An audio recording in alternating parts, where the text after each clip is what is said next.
ٹھیک ہو گیا. اچھا ایک سوال بھیجا جی کہ اولی الامر کے بارے میں آپ کا یہ موقف ہے کہ اس سے مراد حکمران ہے، اور آپ کا کیا تمام اہل سنت کا یہ موقف ہے اطیعوا اللہ واطیعوا الرسول واولی الامر منکم؟ تو وہ کہتے ہیں جی کہ آپ اولی الامر کو تو بتا رہے ہیں کہ یہ مراد ہے، پہلے آپ یہ تو بتائیں کہ قرآن میں امر سے کیا مراد ہے، اللہ کے امر سے قرآن میں کیا مراد ہے؟ پھر وہ اس سے اگلی کراریل ایڈ کرتے ہیں، وہ کہتے ہیں جی کہ آپ یہ بتائیں کہ آپ کے نزدیک تو حکمران اس کا ہے، چاہے وہ یزید ہو، چاہے حجاج بن یوسف ہو، چاہے آج کل جیسے حکمران ہو، شرابی ہو، بدکار ہو، بدماش ہو، تو وہ کہتے ہیں جی کہ اللہ کا امر نعوذ باللہ وہ ایسے حکمران نافذ کریں گے. اس سے وہ پھر موقف لاتے ہیں جی کہ حکمران کا ضروری ہے کہ وہ معصوم ہو، تو اللہ کا امر جو ہے وہ معصوم کے علاوہ نافذ ہی نہیں ہو سکتا. اگر یہی بات ہے تو پھر صلح حسن کدھر جائے گی؟ اب ہمیں تو ناصبیوں سے بھی مقدمہ لڑنا پڑتا ہے اور رافضیوں سے بھی لڑنا پڑتا ہے. صلح حسن کدھر جائے گی؟ صلح حسن اس بات کا ثبوت ہے، اور صلح حسن کو ہم سنیوں کی طرح نہیں مانتے، ہم اس کو ایک پیس ٹریٹی سمجھتے، اور صلح حسن صرف اس دن تک تھی جس دن تک انہوں نے حضرت حسین کو شہید نہیں کیا تھا. حضرت حسین کو شہید کرنا، جس طرح صلح حدیبیہ توڑ دی تھی نا مشرکین عرب نے، انہوں نے صلح حسن اس دن توڑ دی جب حسن کے چھوٹے بھائی کو انہوں نے مار دیا. آج کی ڈیٹ میں صلح حسن منسوخ ہے، لیکن جس ایرا میں، جس ایرا کے اندر وہ اپلائی تھی، اس میں حضرت حسن نے معاویہ بن ابی سفیان رضی اللہ تعالیٰ عنہ کے ساتھ جو کمپرومائز کیا، تو اس میں انہوں نے کیوں ان کو اجازت دی کہ وہ اللہ کے امر کو نافذ کریں؟ ٹائم قیامت تک ہے. شکر ہے، شکریہ امام حسن، آج آپ کی صلح ہمارے کام آئی کہ ہم غالی رافضیوں کو بھی پھکی دے سکیں. اچھا اس کا جواب جو میں نے بھی بات کی تھی، وہ کہتے ہیں جی کہ جواب دینا ہے، ڈنڈی نیچے مار اس کا جواب وہ جواب مطلب ہے وہی بات ہے، جب نہیں بنتا نا حساب سے ایڈا کمزور جواب میرے سامنے رہنا، میں لا کے ہاتھی پڑا چڑھتا ہے، جواب مجھے پتا ہے کوئی بھی نہیں ہے. نہیں اس کا جواب انہوں نے یہ دیا، وہ کہتے ہیں جی کہ بلکہ انہوں نے تو وہ بات کی کہ میں نے ان کو کہا بھی، میں نے کہا یار یہ بات تو نصبی اور یزیدی لوگ کرتے ہیں، تو یہ آپ کیا کہہ رہے ہیں؟ انہوں نے 3 روایات والی بات پیش کی کہ حضرت امام حسین علیہ السلام نے بھی 3 شرائط پیش کی تھی، تو میں نے ان کو بتایا، میں نے کہا جی یہ بات تو ہم نصبیوں کی نہیں مانتے. وہ کہتا ہے جی آپ نہ مانے تو آپ کی مرضی، ہماری تو کتابیں شیعوں کی بڑی بڑی ہیں کہ امام حسین نے پوری حجت تمام کی ہے. وہ کہتے ہیں امام مہدی کے علاوہ کسی امام کی نہیں، وہ 3 شرطوں میں تو ایک یہ ہے کہ میں یزید کے ہاتھ میں ہاتھ دے دوں. نہیں، وہ کہتے ہیں کہ ہمارے نزدیک نہیں ہے. گل مننی تو پوری منو، تسی کہ ادھی گلا من ہو. تسی صلاح الدین یوسف والا کام تے نہ کرو کہ روایت اس کتاب تو انصاب الاشراف تو 3 شرائط لے، اور انصاب الاشراف میں تو لکھا ہوا ہے یزید اور اس کے آباء و اجداد کے تابوت جہنم میں ہے، اور یہ بھی لکھا ہوا ہے کہ معاویہ کو جس دن دیکھو کہ میرے ممبر پہ چڑھا ہے اسے قتل کر دو. ہاں، انصاب الاشراف میں لکھا ہوا ہے 3 شرطوں والی کتاب میں. وہ یہ کہتے ہیں ہاں، اس تے عمل کریے. پھر یہ کہتے ہیں جی کہ یہ امام تو جعلی روایتاں نے، ہم کتاب کو جعلی مانتے کہتے ہیں جی امام حسن جو تھے نا، امام حسن نے اس لیے صلح کی تھی کہ امام حسن کو لڑنے کا فائدہ ہی کوئی نہیں تھا، بلکہ وہ کہتے ہیں کہ میں نے پھر یہی بات لیکن وہ آپ کی ڈاکٹرین تو ٹوٹ گئی نا، ریزن اس کی کچھ بھی تھی. ٹھیک. ہاں، امام حسین بھی تو، امام حسین کو لڑنے کا کیا فائدہ ہوا ہے؟ ایک منٹ، امام حسین کو لڑنے کا کیا فائدہ ہوا دنیاوی طور پہ کہ انہوں نے حکومت حاصل کر لی؟ وہ کہتے ہیں انہوں نے پوری کوشش کیا کہ میں نہ لڑوں. کنہوں نے؟ وہ کہتے ہیں سوائے امام مہدی کے ہمارے شیعہ مذہب کے مطابق کسی امام کی ڈیوٹی نہیں ہے کہ وہ لازمی بزور طاقت کرے. بس ٹھیک ہے، آپ حسین سے بھی دستبردار ہو جائیں، پھر حسین ہمارے ہی ہیں. ہاں، یہ ہم ہی حقدار تھے کہ ہم حسینی ہوتے.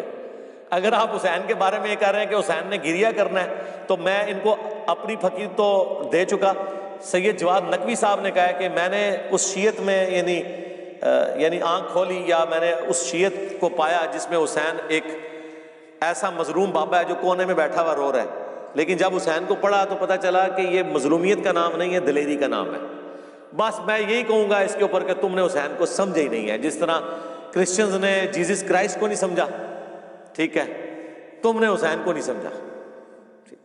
اچھا آخری سوال ہے جی، آخری سوال یہ ہے کہ حضرت عبداللہ بن عمر رضی اللہ تعالیٰ عنہ اور حضرت عمر رضی اللہ تعالیٰ عنہ دونوں نے صحیح مسلم کی حدیث کے مطابق بالاتفاق یہ چیز تسلیم کی کہ کسی بھی چرواہا کے لیے، چاہے وہ اونٹوں کا ہو چاہے بھیڑوں کا ہو، یہ چیز جائز نہیں ہے کہ وہ جنگل میں ان کو کسی کی نگرانی کے بغیر چھوڑے، وہ تباہ برباد ہو جائیں گے. تو یہ کیوں کر ممکن ہے عقلاً بھی کہ رسول اکرم صلی اللہ علیہ وسلم امت کو چھوڑ جائیں؟ ایک یہ اعتراض کرتے ہیں، اور دوسری چیز آگے سے یہ بھی کہہ دیتے ہیں جی کہ یہ جو ہے کس طرح ممکن ہے کہ رسول پاک صلی اللہ علیہ وسلم جو ہے وہ اللہ تعالیٰ کے یعنی کہ کسی اچھا سوری اگلی میں بات مکس کر گیا. ایک اعتراض یہ کرتے ہیں جی کہ اسی سے ضمن یہ سوال ہے, آپ دونوں کا اکٹھے جواب دینے کہ قرآن سے ثابت کریں کہ ایک تو یہ ہے کہ کسی کو بھی اللہ تعالیٰ نے اختیار دیا ہو کہ تم اپنے حکمران خود چنو, اور دوسری چیز یہ ہے کہ کیا قرآن میں سے یہ چیز ثابت ہوتی ہے کہ کوئی نبی ایسا گزرا ہو, ایک نبی 1.25 لاکھ نبیوں میں, کہ جس نے امت کو ایسے ہی چھوڑ دیا ہو بغیر وصیت کیے ہوئے؟ ہاں جی, رسول اللہ صلی اللہ علیہ وآلہ وسلم. اس کی وجہ یہ ہے, دیکھیں رسول اللہ کی مثال اس اسپیسیفک کیس میں اس لیے پیش نہیں کی جا سکتی کہ آپ کے ساتھ ایک ایسی چیز جڑی ہوئی ہے جو آپ کو اگلے انبیاء سے ممتاز کر دیتی ہے, لہذا نبی کے جیسا ہے ہی کوئی نہیں. کیوں؟ وہ ہے ختم نبوت. پہلے کوئی خاتم النبیین 1.25 لاکھ میں لے کے آئے اور اس سے ثابت کریں کہ وہ خاتم النبیین تھا اور اس نے اپنا وصی چھوڑا پیچھے, پھر بات ہوگی. یہ تاریخ میں وہی پہلی دفعہ ہے کہ اللہ نے فیصلہ کر لیا کہ اب آسمان کا زمین سے رشتہ ختم. ہم آپ کو کہاں سے مثال لا کے دیں, کیونکہ ختم نبوت ہو گئی نا. رسول اللہ کی مثال ہے ہی نہیں نا قرآن میں, آپ جیسا تو ہے ہی کوئی نہیں ہے. ختم نبوت کی برکت سے اللہ نے امت کو ٹرانسفر کر دیا. جی ٹرانسفر کیا, مجھے کیا, آپ کو کیا. کنتم خیر امۃ اخرجت للناس تأمرون بالمعروف وتنہون عن المنکر وتؤمنون باللہ. پوری امت کو ٹرانسفر کر دیا نبیوں والا کام. ٹھیک ہے, وسیع ایک اسپیسیفک بندے کو نہیں بنایا. چونکہ ختم نبوت ہو چکی, اب نبی علیہ السلام نے امت کو اس اعتبار سے کوئی سکسیسر کے ساتھ نہیں چھوڑا سوائے اس کتاب کے. اس کی وجہ یہ ہے, اگر آپ کہتے ہیں نا بندہ چھوڑتا تو اب آپ نے قائم رہنا ہے. اگر اگلے انبیاء تھے تو وہ اپنی جگہ نبی یا وصی چھوڑتے تھے, اور وصی وہ نبی ہوتا تھا تو وہ اگلا چھوڑتا تھا, یہ چین ٹوٹتی نہیں تھی نا. تو آپ کی چین تو ٹوٹ گئی ہے, 1200 سال سے ٹوٹی پڑی ہوئی ہے. ہم نے آپ سے واٹس ایپ نمبر مانگا امام مہدی کا, آپ نے کہا گستاخی کر دی. ہم نے کہا میرے بھائی اگر آپ بتائیں گے کہ فلاں عالم دین فلاں جگہ پہ, ہم اس کا ایڈریس نہیں مانگیں گے آپ سے. ٹھیک ہے, 1200 سال سے چین آپ کی ٹوٹی ہوئی ہے, اس لیے کہ آپ کی کمیونیکیشن ہی نہیں ہے اس بندے کے ساتھ. تو اینڈ رزلٹ تو آپ کا بھی یہ نکلا, لیکن ہماری چین نہیں ٹوٹی ہے. حضور کا وصی قرآن ہے, یہ بخاری مسلم سے ہم نے ثابت کیا. ہاں شکر ہے کہ میں 12 اماموں کے زمانے میں نہیں پیدا ہوا, میرے پاس کوئی جواب نہ ہوتا. اللہ نے مجھے بچا لیا ہے. ایس موقع میں تو فیل کر چھڑیا. میں 14ویں صدی چ آیا ہاں, جدو تمہیں 1200 سال تو ڈکا لگیا ہوا ہے کہ بندہ تہاڈے سامنے نہیں ہے, امام غائب ہے نا. ہاں تو تہاڈا تو کم ہو گیا نا, میں نے آپ کا جواب دے دیا. اب آ جائے وہ والا, وہ حدیث آپ ہمیں بخاری سے پیش کریں, مسلم سے پیش کریں. بخاری میں بھی ہے, مسلم میں بھی ہے, ہاں کچھ حصہ اس کا بخاری میں بھی ہے. اس میں آگے الفاظ عبداللہ بن عمر کے بھی پڑھ لینا, آدھی حدیث تو نہ پیش کریں. عبداللہ بن عمر کہتے ہیں یہ ان کا اجتہاد تھا. وہ چرواہے والی جو آپ نے بات کی کہ چرواہا بھی تو بھیڑ بکریاں نہیں چھوڑ کے جاتا, تو یہ کیسے ہو سکتا ہے کہ میرا باپ جو ہے وہ بغیر کسی کو خلیفہ نامزد کیے ہوئے مر جائے. اچھا, اور اس سے انہوں نے یہ رزلٹ نکالا کہ اگر اتنی عقل حضرت عمر میں تھی تو رسول اللہ میں تو اس سے زیادہ عقل تھی, انہوں نے بھی اپنا خلیفہ کسی کو چھوڑا ہوگا. یہ انالوجی بنائی ہے نا. تو سرکار اسی حدیث میں آگے جواب ہے. عبداللہ بن عمر کہتے ہیں میں نے یہ گمان کیا, لیکن بعد میں مجھے لوگوں نے بتایا حضرت عمر کے ریفرنس سے کہ حضرت عمر نے ایک جملہ بولا ہے کہ اگر میں اپنے بعد کسی کو اپنا خلیفہ نامزد کرتا ہوں تو میں اس شخص کی سنت پہ عمل کرتا ہوں جو مجھ سے بہتر تھا, ابو بکر, اور اگر نہیں کرتا تو میں اس کی سنت پہ عمل کرتا ہوں جو اس سے بھی بہتر تھا, رسول اللہ. تو کہتے ہیں عبداللہ بن عمر, میں نے کہا اب میرے ابا جی کسی کو خلیفہ نامزد نہیں کریں گے, وہ رسول اللہ کے طریقے کو اڈاپٹ کریں گے, کیونکہ میرے ابا جی جب کمپیریزن کرتے تھے اور حضور کی کوئی بات آ جاتی تھی تو وہ دوسروں کو چھوڑ دیتے تھے. میں نے کہا اچھا ابا نے یہ بات کی ہے, ہوں ابا نے کسی کو خلیفہ نہیں بنانا. جب انہوں نے یہ بول دیا نا کہ میں اگر خلیفہ بناتا ہوں تو ابو بکر کے طریقے پہ چلتا ہوں, اور اگر نہیں بناتا تو میں رسول اللہ کے طریقے پہ, تو عبداللہ بن عمر کے الفاظ اسی حدیث میں موجود ہیں کہ میں نے سمجھ لیا اب میرا ابا کسی کو خلیفہ نہیں بنائے گا. تو اس میں خود موجود ہے کہ حضرت عمر خود کہہ رہے ہیں کہ خلیفہ نہ چھوڑنا پولیٹیکل یہ سب سے بہتر طریقہ اور رسول اللہ کا طریقہ ہے. ادھی روایتیں پیش کر دینے. دیکھیں ہمارا یہ چیلنج ہے, ہمارے مخالفین جو بھی یہ پک اینڈ چوز کرتے ہیں وہ پوری روایتیں نہیں پیش کر سکتے. یہی لوگ ہیں, اور جی مسند احمد میں اما عائشہ نے حضور کے اوپر ماتم کیا تھا, آگے بھی پڑھو نا. انہوں نے کہا یہ میری کم سنی تھی اور بعد میں مجھے اس کے اوپر افسوس ہوا. اے نہیں پڑھ دے نہیں جی کیتا تے ہے نا, وہ اگے دے انہوں نے رجوع ریکارڈ کرا تا نا, حقیقت بات ہے، آپ اس کو چھوڑ دیں. میں کہتا ہوں کہ جی نبی علیہ السلام سے جو صحابہ کی عقیدت تھی اس میں وقتی طور پہ سارے صحابہ بھی کالے کپڑے پہن کے ماتم شروع کر دیتے نا، کوئی بعید بات نہیں تھی. اس سے بڑی چیز ہوگی کہ حضرت عمر نے تلوار اٹھا لی کہ میں قتل کر دوں گا جو کہہ رہے ہیں. صحابہ کا عشق ہی حضور کے ساتھ اتنا تھا، اس میں کسی سے بھی مس ہینڈلنگ ہو سکتی تھی. حضرت عمر سے ہو گئی ہے جب حضرت بکر نے ان کو بٹھا دیا اور وہ آیات پڑھی وما محمد الا رسول قد خلت من قبلہ رسول یا انک میت و انہم میتون، یہ آیات پڑھی. تو سرکار یہاں بیٹھ کے اس سینیریو کو آپ امیجن نہیں کر سکتے. ٹھیک ہے جی، یہاں پہ وہ دیکھیں جی لشکر اسامہ نہیں روانہ ہو رہا تھا، حضور نے کہا تھا روانہ کرو. یار اس لیے روانہ نہیں ہو رہا تھا، حضور حالت نزا میں تھے. مجھے بتائیں ان کو تو چھوڑ دیں، آج نبی الاسلام ہم میں موجود ہوں اور حالات و واقعات بتا رہے ہوں کہ آپ کا آخری وقت آ چکا ہے اور آپ نے اشارے بھی دے دیے، اذا جاء نصر اللہ والفتح بھی نازل ہو چکی ہے. اور عبداللہ بن عباس کا باپ عباس حضور کا چچا یہ کہہ رہا ہے کہ حضور کا چہرہ میں پہچان رہا ہوں. بنو ہاشم جب موت کے قریب ہوتے ہیں نا تو مجھے ان کے چہرے سے پتہ چل جاتا ہے. ظاہر ہے وہ بنو ہاشم کے اس سارے سینیریو میں حضور آپ کو یہ کہہ رہے ہیں کہ فلاں جہاد پہ چلے جاؤ. ٹھیک ہے، تو صحابہ تو کیا حضور کو اس حالت میں چھوڑ کے جا سکتے ہیں؟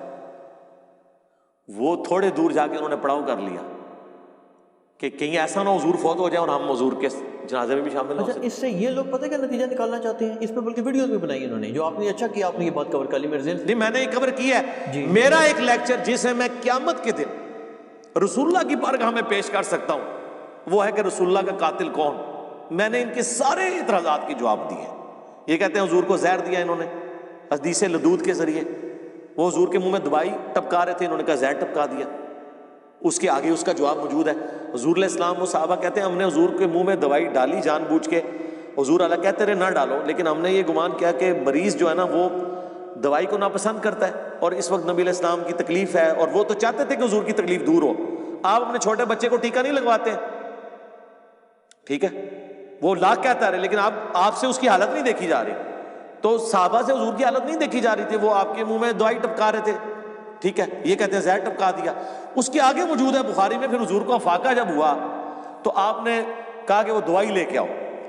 وہ دوائی لائی گئی. آپ نے فرمایا میں نے تمہیں منع کیا تھا، یعنی حضور کہہ رہے تھے کہ میں اس حالت میں بھی قابل اتباع ہوں. انوی تو کہتے ہیں حضور بوڑھے ہو گئے تھے تو اتباع کے قابل نہیں رہے کیونکہ جلسہ استراحت کرتے تھے. جلسہ استراحت تو حضور سکھایا کرتے تھے. حضور کبھی بھی ایسی حالت میں نہیں رہے کہ آپ قابل اتباع نہیں ہو. آپ فرما دیتے تھے اگر کوئی کرٹیکل سچویشن آتی تھی تو آپ کہہ دیتے تھے کہ یہ خاص میرے لیے ہے. جیسے بخاری مسلم حدیث ہے کہ میں بیٹھ کے بھی نماز پڑھوں اللہ مجھے پورا ثواب دیتا ہے لیکن تمہیں آدھا ملے گا. وہ آپ کلیئر کر دیتے تھے. اب اس حالت میں نبی الاسلام نے کہا وہ دوائی منگوائی گئی. آپ نے سارے صحابہ کے منہ میں ٹپکوائی سوائے حضرت عباس کے کیونکہ وہ اس میں شامل نہیں تھے. تو سرکار اگر وہ زہر تھا تو سارے مار کیوں نہیں گئے؟ اور دوسرا اس دوائی کے بعد تو حضور صحت یاب ہوئے ہیں. اگر زہر تھا اور حضور اس سے یہ پک اینڈ چوز کرتے ہیں، آؤٹ آف کانٹیکسٹ چیزیں کاٹتے ہیں، اسی میں ان چیزوں کے جواب موجود ہوتے ہیں. علی بھائی جو جیش اسامہ والی بات ہے نا اس کو کلیریفائی کر دیں. جی میں نے کلیریفائی کیا ہے. نہیں اس میں پتہ ہے یہ موقف کیا بناتے ہیں ان کا موقف؟ جی مجھے پتہ ہے یہ کہتے ہیں جی کہ رسول پاک صلی اللہ علیہ وسلم نے جان بوجھ کر ان کو اللہ پاک نے غیبی خبر دی تھی کہ میں دنیا سے وصال فرما رہا ہوں اور ان کو یہ پتہ تھا ان کے بقول کہ جی وہ یہ معاملات اس طرح کریں گے. اسی لیے انہوں نے یہ جو شیخین علیہ السلام تھے ان کو انہوں نے کہا تھا کہ تم اس چھوٹے بچے کے انڈر ہو کے چلے جاؤ تاکہ یہ لوگ دور ہو جاتے. یہ کہتے ہیں یہ پورا اسقیفہ والا معاملہ ہوتا ہی نہ حضرت علی کو ان کے انڈر نہیں کیا. اس کا مطلب آپ کیا سمجھ رہے ہیں کہ شیخین جو ہیں وہ اللہ سے بھی جیت گئے، رسول اللہ سے بھی جیت گئے، اس اللہ سے جس نے قرآن میں کہا هو الذی ارسل رسولہ بالہدی ودین الحق لیظہرہ علی الدین کلہ، اس دین کو سارے ادیان پہ غالب کرنے کے لیے جس پیغمبر کو بھیجا تھا. قرآن میں 3 جگہ یہ آیت آئی، اللہ تعالیٰ ناکام ہو گیا نعوذ باللہ. اور یہ دین غالب ہوا ہے کہ نہیں مجھے یہ بتائیں. پہلے تو ایمان ہے، یہ قرآن نے کہا تھا میں غالب کروں گا، کیا ہے نا؟ ہاں تو غالب رسول اللہ کے دور میں ہوا ہے، خلفائے راشدین کے دور میں ہوا ہے. رسول اللہ کے دور میں تو صرف مکے مدینہ اور حجاز کی سرزمین تک تھا. رومن اور پرشین امپائر کو خلفائے راشدین کے دور میں گرایا گیا اور یہ اللہ کی اتنی حکمت ظاہر ہوئی ہے کہ یہ رسول اللہ کا کام آگے لے کے چلے ہیں وہ. اور دوسری بات بڑے بڑے لیڈرز آئے ہیں وہ اپنی زندگی میں کامیاب ہوئے ہیں.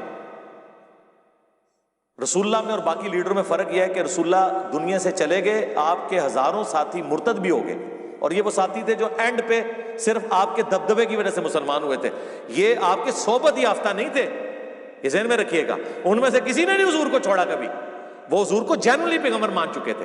باقی لوگوں نے حضور کو قریش کا غلبہ سمجھتے ہوئے ایک بڑے جنگجو کی بیعت کر لی تھی کہ جو سب پہ غالب آ گیا، وہی چھوڑ بھی گئے۔ اتنے لوگ چھوڑ گئے، چند لوگ باقی رہ گئے، انہوں نے ان کو بھی شکست دی اور رومنز اور پرشینز کو بھی شکست دے دی۔ سوائے اس کے کوئی چیز نہیں ہے کہ غیبی مدد ہے اللہ کی، اور وہ وعدہ پورا ہو گیا۔ والذی ارسل رسولہ بالہدی ودین الحق لیظہرہ علی الدین کلہ۔